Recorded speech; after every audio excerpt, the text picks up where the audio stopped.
No? Yes. I'll wait for you to tell me. Okay, now we're. No?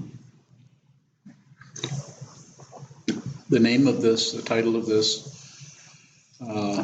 afternoon Dharma talk here in Traverse City is just the other way around from this morning. It's a reception production. So I'm going to talk a little bit more about reception. The production, quickly though, as a review, is just always doing something, putting out things, thinking about things, doing, pushing, pulling, manipulating, having ideas and other ideas, and evaluating, coming and going, coming and going. That's relentless. And it will give you the impression you're getting somewhere, because that's the very nature of the thought process, is that it's like, you don't really realize you're going in circles. It looks like a straight line. It looks like you're doing something. And probably not, other than covering things up. So reception is, there's a couple of things I wanted to say about this, but basically the basic part of it is through the sitting practice of meditation, by sitting down, holding still, taking up a physical posture. This is, you actually have some say-so about this. I can put my hand here, I can move it this way, I can put it down. Physical area is gives the illusion of control. Just because we can do this, or this, we can do this, or we can do this, doesn't mean much. It means something, but when we think of all the things that are totally out of our purview, out of our say-so, we just have no say-so about it. If we had a say-so, we'd just be happy. We wouldn't even be here. We'd be somewhere, probably not here, being happy. There are people who are able to crank that up quite a bit, that happiness. And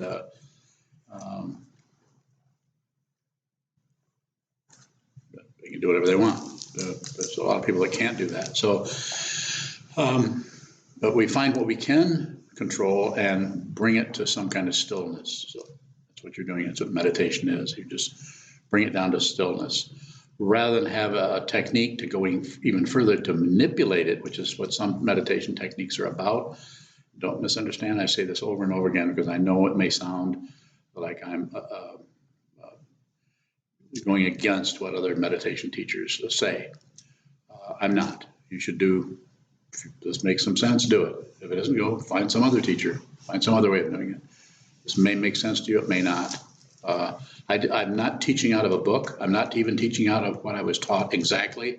I'm teaching out of what I see. But what I'm seeing is that's where this is coming from. It's not particularly original. It basically lines up with what the Buddha said. Everything is dependently arisen.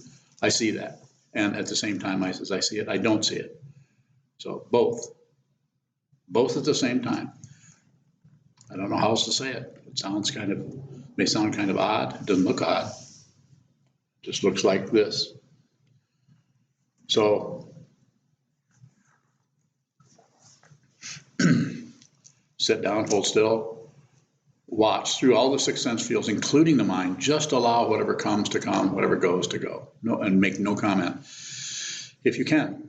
And that may, if you attempt to do that, your mind may totally flood with all kinds of ideas, concepts, worries, concerns. It may get worse. It may get so that you actually feel like, as I think I said earlier, you might feel like you're getting worse. Probably not. You're just starting to see what you've been covering up. So. Receive.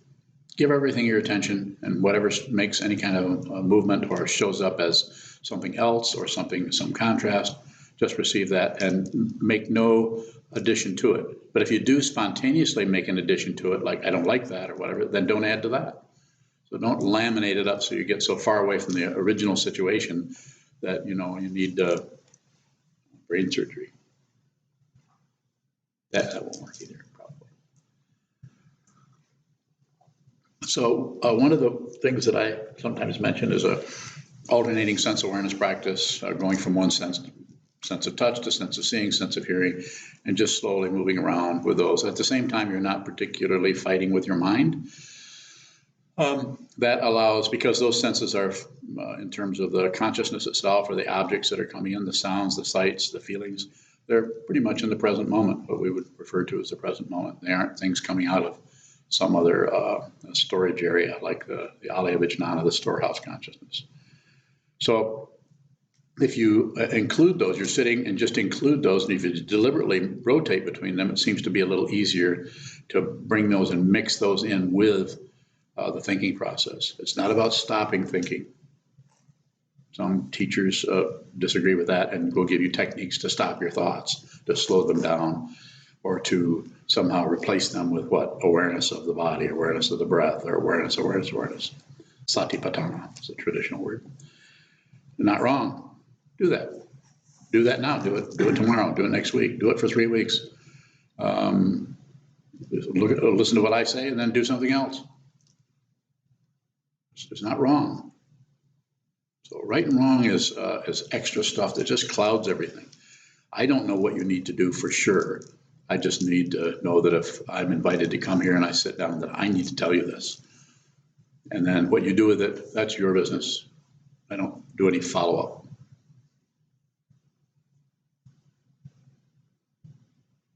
So a metaphor that sometimes is helpful is to think that your thinking process is kind of the king, and everything else is secondary. How this feels, how this looks, how this smells, how this tastes is kind of the secondary sense, second-class citizens. But you could also look at those as part of your whole family, of the whole sensorium is kind of like a family. Don't disregard what's coming through the eye consciousness.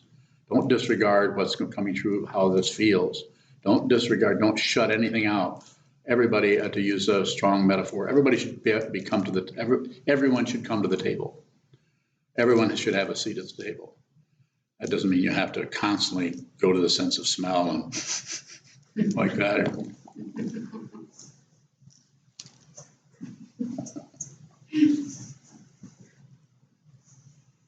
But you may have to, put a M&M in your mouth or something if you feel like you're losing track of that. I mean, we probably wouldn't want to do that all the time. Wouldn't be good for your blood sugar. But a little bit of that, a little bit of kind of personalize that a little bit. You could sit down and you could take a piece of a colored paper or something and put it in front of you. Look at the color red. Because looking at the color red is it's a one-shot deal. You look at it and there's not much you can think about it. The thought patterns won't come up other than just maybe the name. Something else might come up especially if you're tuned into that kind of thing. You say that red has quite a bit of blue in it. It's approaching purple or something, or that has a lot of yellow in it, so it's going more towards orange. So you might be doing that a little bit. That's not a problem. So all of the senses, when you sit down to practice, bring all the senses in. You can even do that in post-meditation or when you're up off the cushion in your everyday, running around, your job, your relationships, your family, and so on, walking up in the woods or park or something. And you can also just, don't hold on to it, just flash on it, just color, just green. I mean, the word green may come up, but you can actually look at something without naming it. It is possible to look and hear, taste, smell, touch without knowing what it is.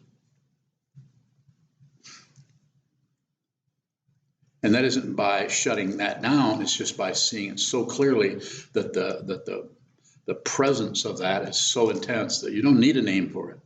You don't need to back away from the color green by calling it green.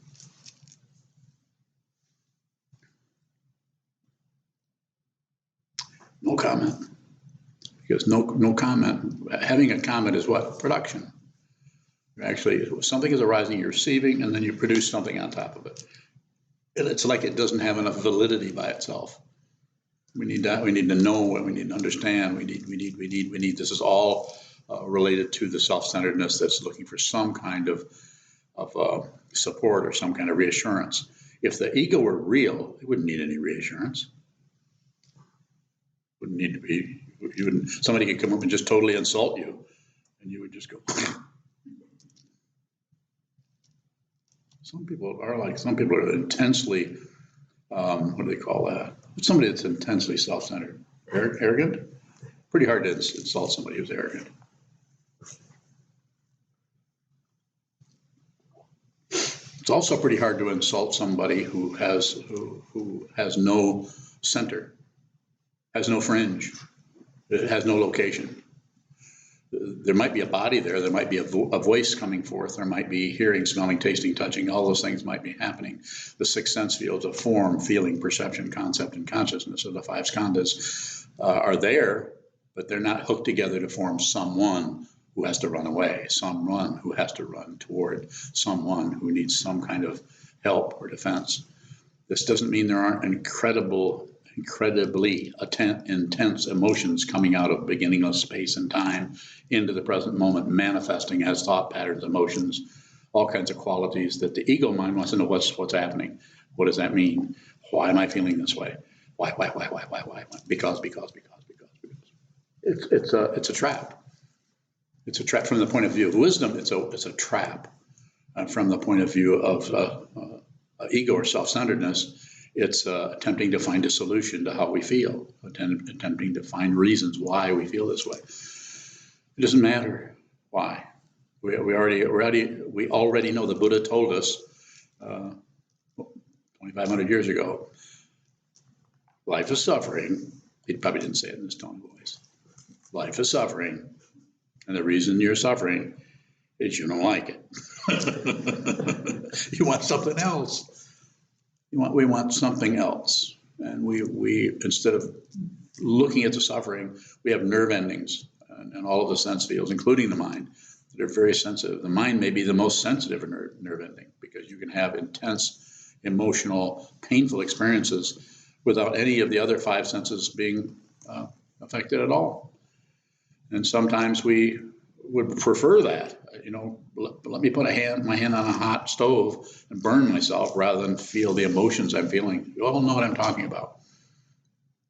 Many years ago, I took care of monkeys, baboons, and baboons are all monkeys are kind of semi-human. But the interesting thing about I noticed about monkeys, taking care of a lot of monkeys, is if they got really upset, sometimes they would bite themselves. It's like they were so afraid or upset that they wanted to feel something, and this is just my speculation, but it's like they wanted to transfer their fear over to some kind of physical thing, so they give them the illusion of some kind of control over it. Just my idea of what it seemed to look like at the time. So sometimes we'll trade off, and rather than feel this, we'll trade off for something else. People do that with drugs. I don't want to feel this way, so I'm going to do this, or I don't want to feel this way, so I'm going to use opioids or whatever. And right and wrong is extra. So once we do whatever we do to go in and mix it up, make it even more confusing, as we mix it up with a bunch of ideas about correct and incorrect and right and wrong. That's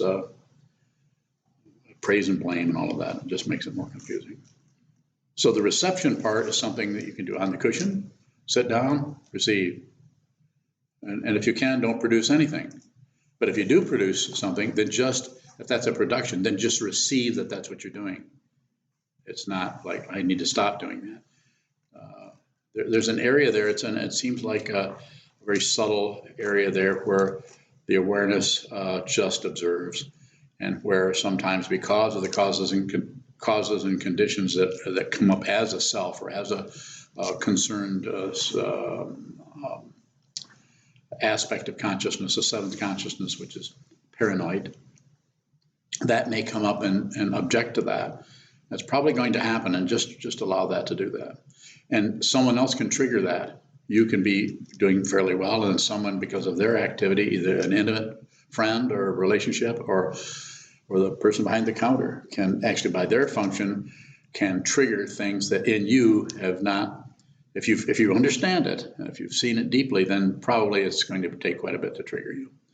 But if you haven't seen it, then it's under the old bushel basket again, and somebody comes in, and that because of them, because of the frequency, because of the untraceable qualities that appear as dependent origination and appear as cause and effect, cause and effect, cause and effect. Those things, all 15 billion of them, get together and produce this, how you feel in any given moment. I'm to blame for how they feel. No.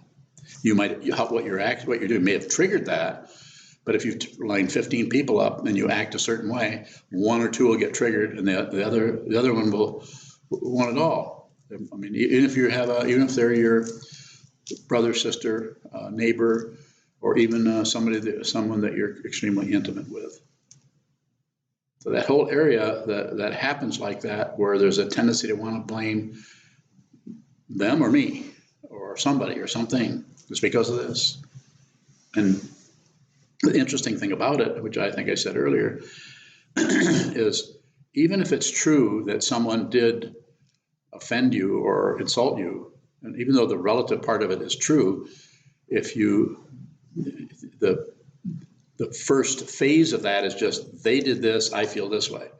But the other phases that you're totally ignoring is all the 1,560 things that happened to them before they even got to the point where they're doing this. And all of the things that brought you into this space to even have this occur in the first place. So there's these two things touching, but there's countless numbers of things that led up to that. It's called dependent origination. If you're buying into time and space, it'll be hard to see that. But if you see there is no time and no space that has any kind of substance to it other than what we impute, and watching the sun go up and down is very convincing. It means nothing. It's still just night and day are two names for the same thing. So obvious. But we tend to, schedule our lives to fit that. We're awake in the daytime, unless it's Unyo, and then she's awake at night, all night, probably sewing or cooking or pacing the floor.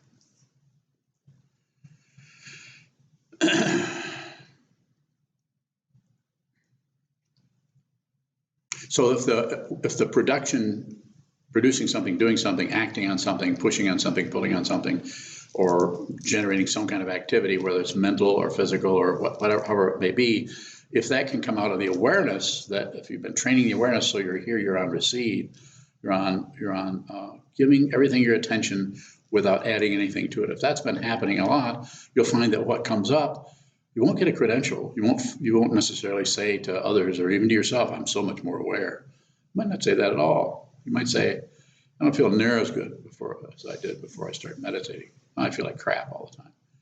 And tell me that, and I'll light right up. Not because I want you to suffer, because I know that I know what I've had to go through. And I sometimes say, how do you think I feel? So don't do anything with what is occurring other than what you absolutely have to do. Hold off, call patience. Wait, watch what it does. And it may move around, you may notice that it goes away and then it comes back. And this time when it comes back, it's turned another direction. So it's obvious what you need to do. It's not even you don't even decide, you just notice it's time to push on that. You won't even have that word, it's time to push on that. You'll just do it. Ego doesn't like that kind of spontaneous action because it feels like lack of control. And what is it? It's actually, it's not lack of control, it's lack of the self-centered, myopic, me control. And it's about the control that has another word called dependent origination. Pratitya samutpada, the very world, you're actually in harmony with the entire world. And so your actions are coming out of everything untraceable. At least to this limited kind of consciousness that we're born with that looks out of eyes, ears, nose, tongue, body, mind. Questions are good if you have them.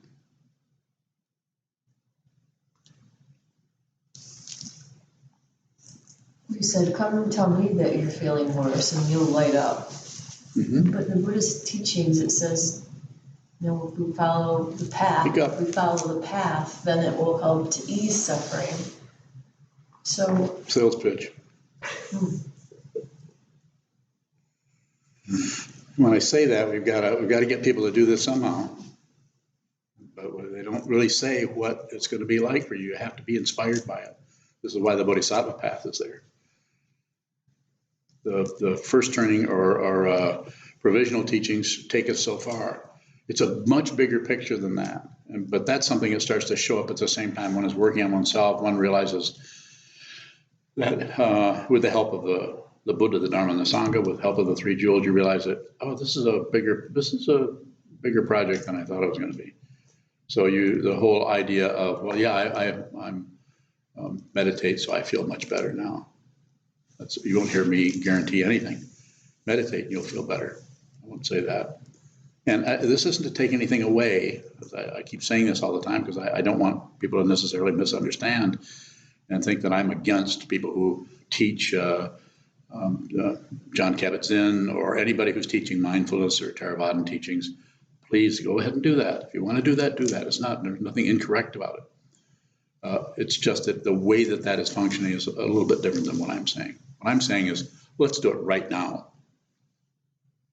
I mean, and then if you do it that way, then it'll have a gradual quality to it that'll be completely, what could you say, customized to your particular karma. That way, I'll help you slow down if you need to slow down, if you need to go back, if you need to follow your breath, if you need to close your eyes and count 1 to 10. I'll help you do that because I'll be able to, not because I'm so bright, it's because I am here. So I'll help you slow down or speed up or something based on how I see you struggling or not struggling with it. And so, and I don't think about it, I just see it or understand it. So Vipassana is a totally credible, authentic, powerful, traditional teaching. And there are probably hundreds of thousands of people who have practiced that. And they should go ahead and do that. And then when they've done about 20 years of that, come and see me.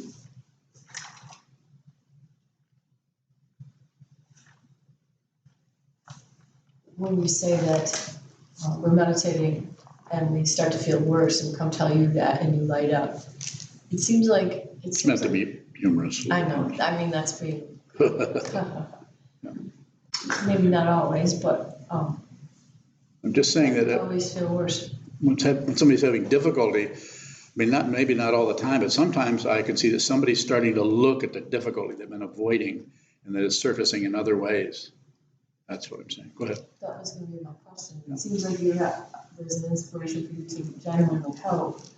What is it that makes you light up about when someone feels worse? Just that. If I can see that they've been shutting that out, not reading minds. I don't need to read a mind. This is mind. So it's not like I'm in your personal affairs.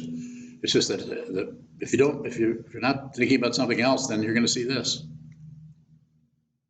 And if you talk to somebody and you see that they're having some difficulty with something, I meet people all the time that are having extreme difficulty that act like they're not having it. They put on some kind of an act because they really don't want to look at that. And they would rather have me approve of how good they're doing. And I may do that. I might say, yeah, keep on going. Sounds good. I'm glad you're having those great experiences, but being one with everything. Keep going. So when I say I would light up, of course, I'm not going to light up, but I'm going to, it gives me the opportunity to encourage someone to go deeper into that. You're starting to see the opening. You're starting to see the passageway. You're starting to see the dharma gate. You're starting to see your difficulty as a dharma gate rather than as a difficulty that you need to get rid of or blame somebody for, back up or run away or drug yourself or otherwise find some Venetian blinds so you don't have to look at that anymore. Because you will eventually look at it. You're going to have to look at who you are at some point. And I think quite often what happens is people avoid it, and then it comes time for the elements to go back into the earth, back into the water, back into the fire, back into the air, and that's a totally natural thing. It's just totally natural, but human beings just are freaked out about it. They don't want to die. And I'm not saying you should want to die, but the position we take on death is insane. It's just crazy. See what I mean? I mean, it's like we're so much ignoring that when it does finally come for us or for our friends or mom and dad or anyone, it's just not that we wouldn't be sad, but to be so upset with it because it should not have happened. Or Laura. We talk about, we're talking about dependent origination and all the many causes and conditions that got us to this point.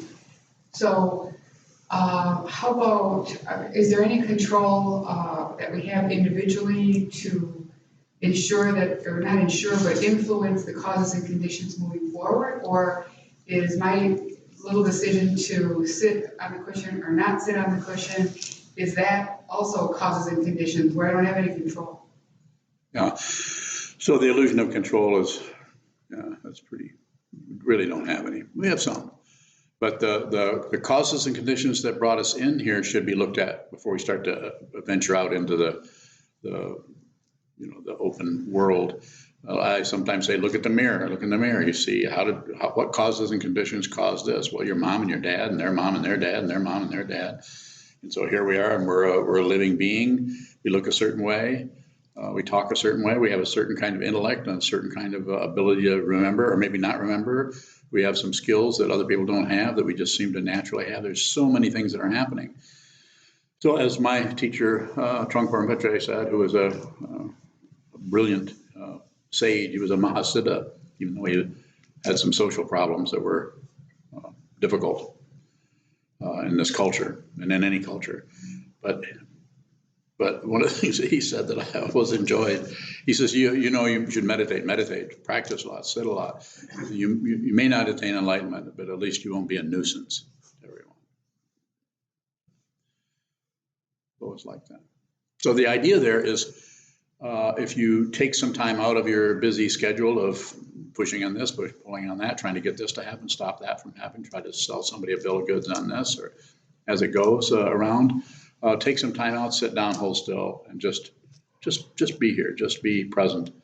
Then all of the causes and conditions that we're generally fluffing up and pushing and pulling and mixing ourselves up with that are based on, most of the world is operating on hope and fear. It's a wonder we're even here. And if things keep going the way they're going, we won't be. There's crazy people everywhere, and some of them are in charge, as we all know. But it's not about fighting with them. Train your mind. What is happening is much, much bigger than a few thousand votes.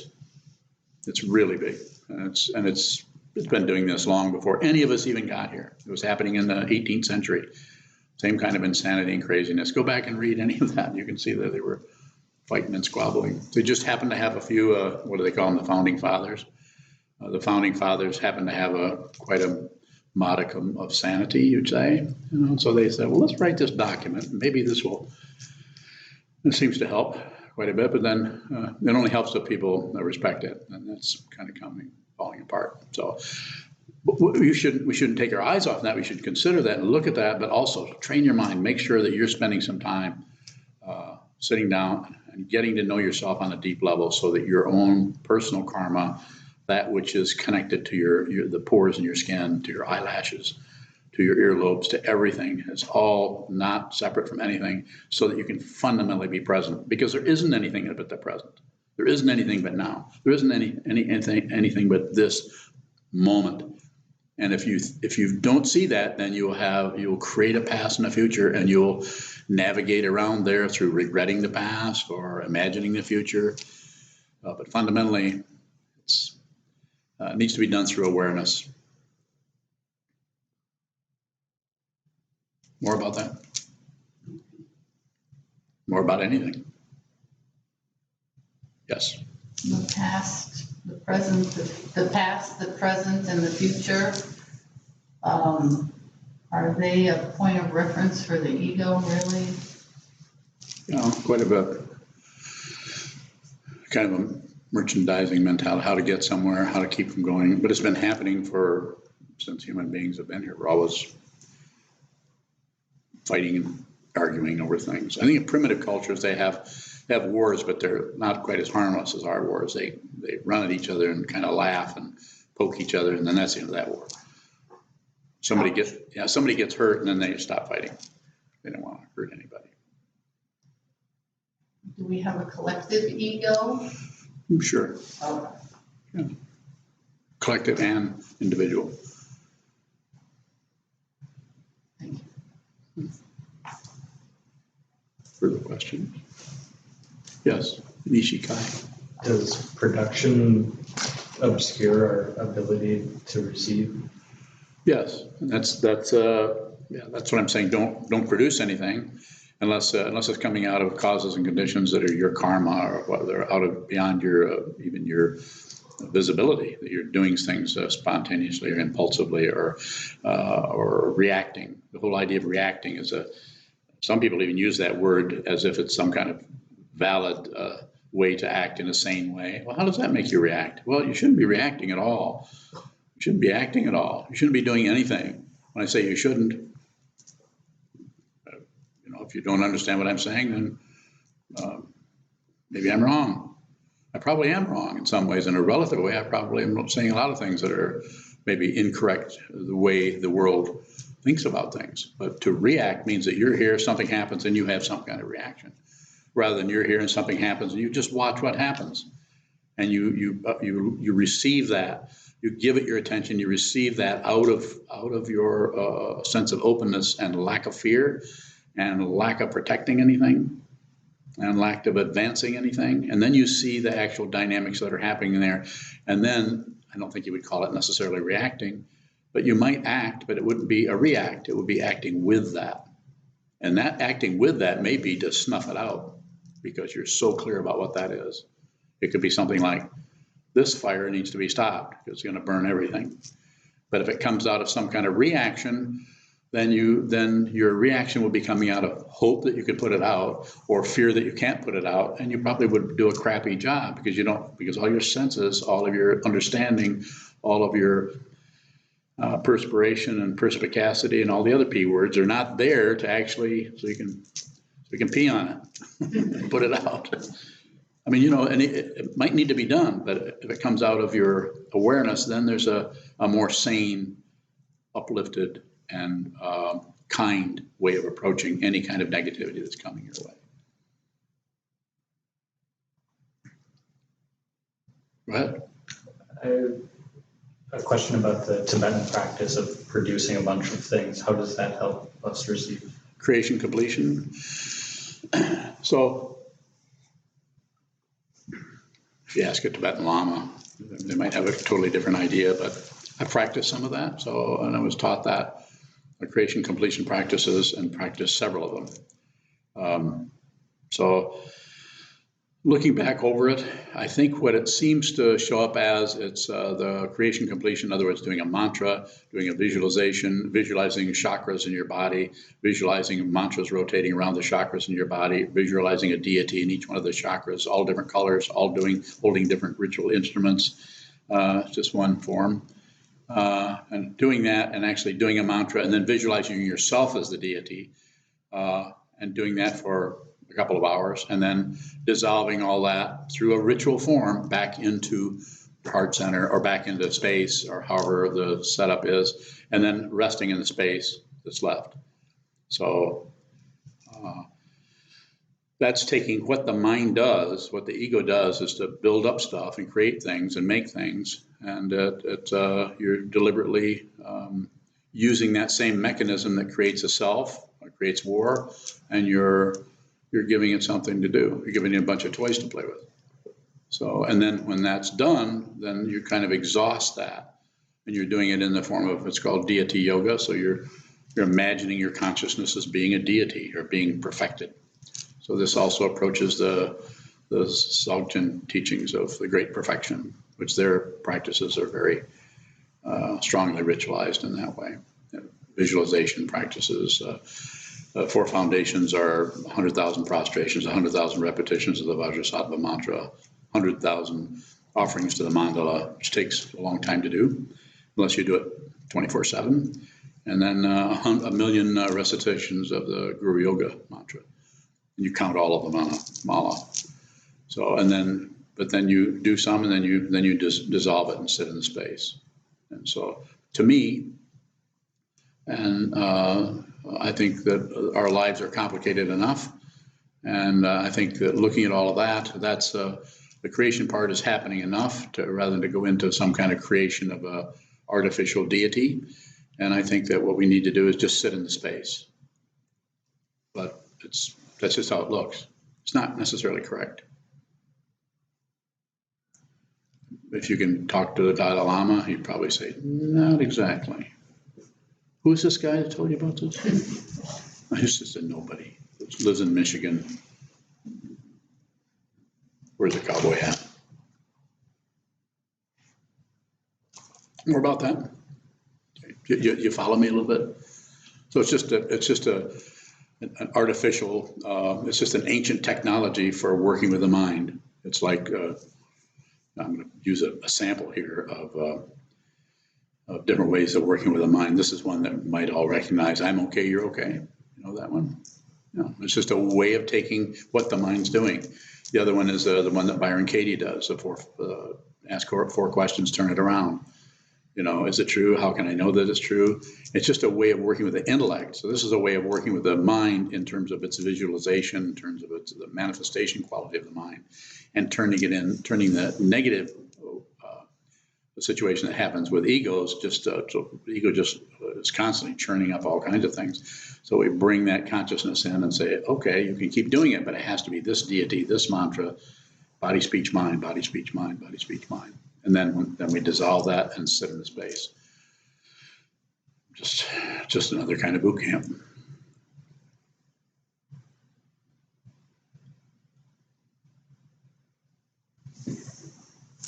In the presence of someone who is experiencing that kind of pain that you spoke about, that would cause them to hurt themselves, bite themselves, burn themselves, whatever they do.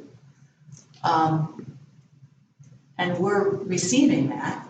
By watching them or hearing. They're telling us or receiving evidence of it.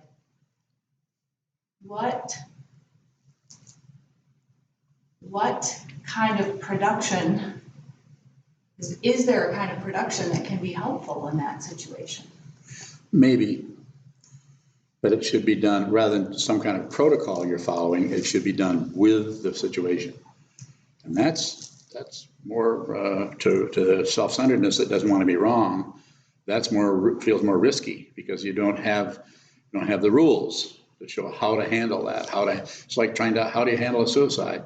One thing you should do with anybody who is potentially don't meddle with them, don't make things worse for them by trying to manipulate them. So in other words, people's confusion needs to be respected. And you could say, I could say, anybody could say, well, yeah, but what if I do that? Then what if they do kill themselves? And I would say, well, they might. It's really, on some level, it's none of your business. And on another level, it's totally your business. Not to. And so, Advaita, you know about that. Dvaita and Advaita. She speaks other languages. What was the first one? So, Advaita. Dvaita is divided. And Advaita is not divided, non-dual. That's the only 2 words I know from India. So the idea is to bring your awareness to that with as much receiving going on as possible. That's the time to really be on receive. I mean, you've got a person who might hurt themselves or end their life or something. As much reception as possible, but no interrogation. So you don't drag it out of them. You're available, you're there, and then depending on all the causes and conditions that are invisible to you and to that other person, you may be able to help them, and you may not. You may actually be in a situation where all you do is witness what you can't stop. So follow me a little bit? If further questions about it are good. With me, you can drag it out of me. I guess I may be wanting practice to do some. I mean, Tonglen is, I know, probably not it, but some. I just don't teach it. I'm not saying it's wrong. I don't teach it. Go ahead. Some way to remain available and not worry, be anxious for them. So witnessing the worrying is what you need to do, and be aware of the worrying, not try to stop the worrying. It's just a misunderstanding of energy that has to do with an unseen and prematurely validated self-centeredness that thinks it's right, that thinks you need to do something, and you don't. The issue there is there isn't anyone. So if that's not seen, if that's seen, then you meet people where they're at, and if there's any kind of ego showing up, it's probably going to feel you just feel helpless. but you don't abandon them. You don't run away because you don't like feeling helpless. And you also don't fill it up with a bunch of ideas and protocols for what they should be doing. Well, you should try this, you should try that. So it would be so different with each person. But respecting a person's confusion is the beginning of, it's like, to use a real literal metaphor, it'd be like, say, pretty literal, say a doctor doing surgery on somebody without really finding out what was wrong. Say, well, let's just cut you open and see if maybe it is your heart. Could be, might be your heart.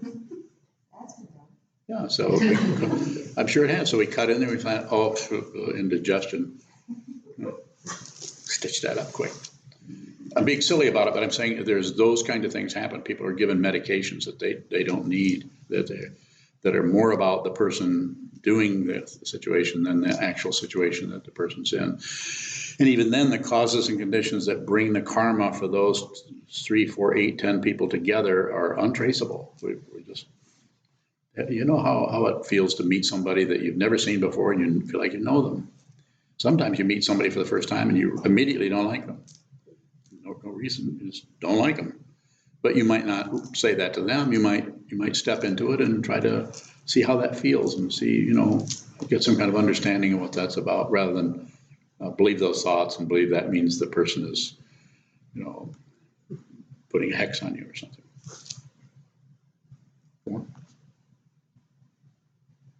Would it be fairly accurate to say that's another situation where you're holding on to the electrical wire? Because,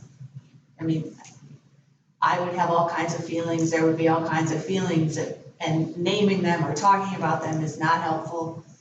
And you just have to stay rooted in all of that and then see what comes out of it, if anything. So what I would say, and I say probably too much, but train your mind. Find some time to unplug everything, unplug the food processor mind, sit down, hold still, and not know. Just be as it says in Atisha's 7 Points of Mind Training, be a child of illusion. Just be a child. There's nothing wrong with that. Nothing wrong with being kind of helpless and kind of just not knowing what's happening. Because that's how consciousness is when the objects that arise in the consciousness don't make any sense or are challenging or threatening. Just be there and just receive. Just put everything on receive.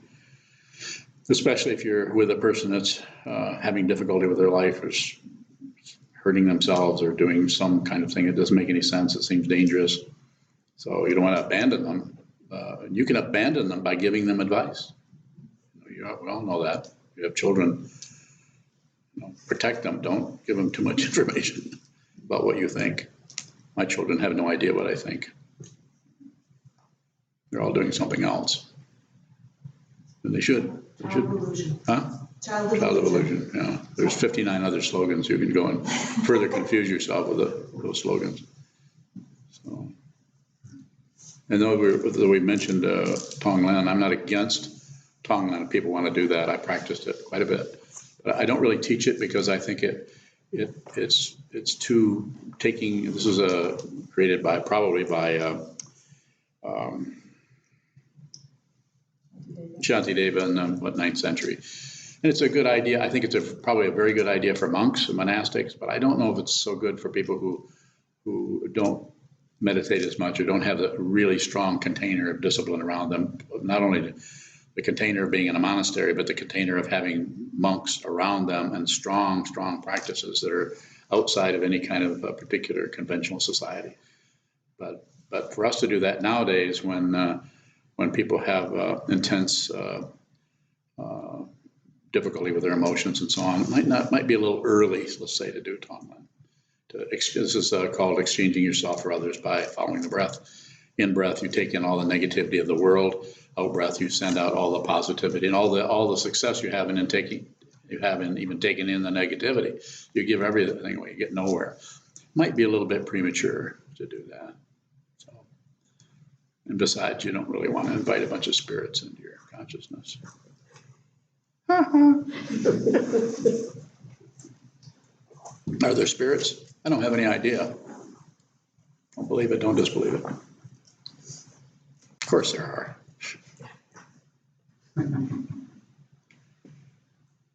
vodka, spirits, yes. How is apathy different from don't do anything unless you have to?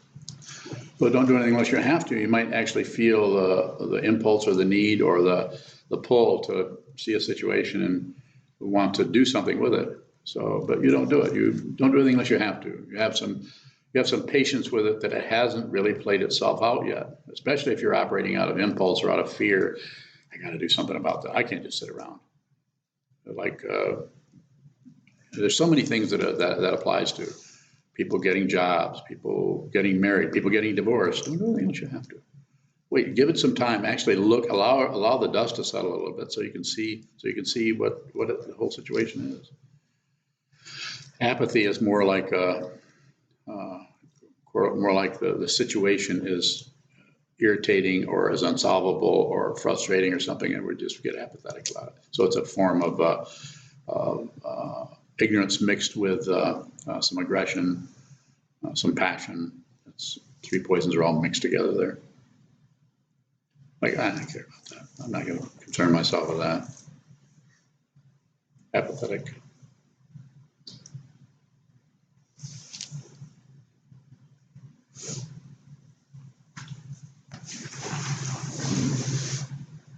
Well, I was just thinking of one of the hearings that occurred in Congress this week, where Jon Stewart was there with a room full of 9/11 first responders and how many of them are ill, and so and he really railed on Congress because I think there were only 5 people on the committee that were present, and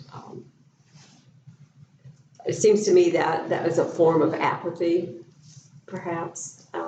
And it's such a big miasma of difficulty. Yeah. That's a really helpless feeling. So is there anything to be done besides train our minds?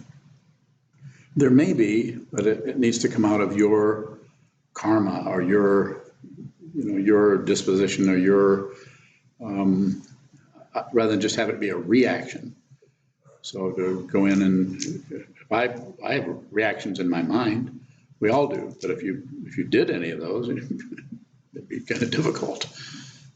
So the idea is to see that, look at that, and try to understand that. But as far as the causes and conditions that created that situation were happening before this manifestation even got here. This has been going on for a long, long time. Not saying that there weren't times in our culture when things went pretty smooth, but it's like anything smooths out. Even 2 people in a relationship that doesn't work, eventually it gets a little better, and then it gets a little worse, and it gets a little better, and then it gets a little worse. I'm sure you've all noticed. Nothing lasts. Everything is changing into something else all the time. So the way they've been disregarded, and it makes it especially hard when these people, sometimes it's put forth, selflessly ran into burning buildings and inhaled all this smoke and everything, and now they have all kinds of diseases and everything. That's what you're talking about, and yet they can't get medical help for all that. And so, yeah, it's upsetting. So, but how do you you'd have to get somebody to take care of me. So you could go there and go in there and yell at the congressman. I mean, I'm being silly about it. I'm just saying that, not that you can't do something about that, but if you're drawn into that, then I would say, go that direction. But go slow and try to look at it fundamentally. I'm not going to mention any political things going on other than to try to respond, but there are a lot of people who are, because of the negativity, because of the terrible stuff that's happened in the last couple of years, we've got people coming out of the woodwork that are going just against that. Some of them are reactive, and some of them are active. When I say active, and they're coming out of their awareness of it. You can see it if you listen to anybody for a while, any one of the candidates. You can see some people are actually coming out of their awareness of what this is. And some people are somewhat coming out of their awareness, but they're also have all kinds of sticky things all over it. some kind of credential thing is going on with them. And I'm not here to promote anybody particularly, so it's very, very complicated. So this is why it seems to be so important to train your mind, find out who you are. What I mean is find out what the situation is fundamentally. Any other questions? Very good, thank you.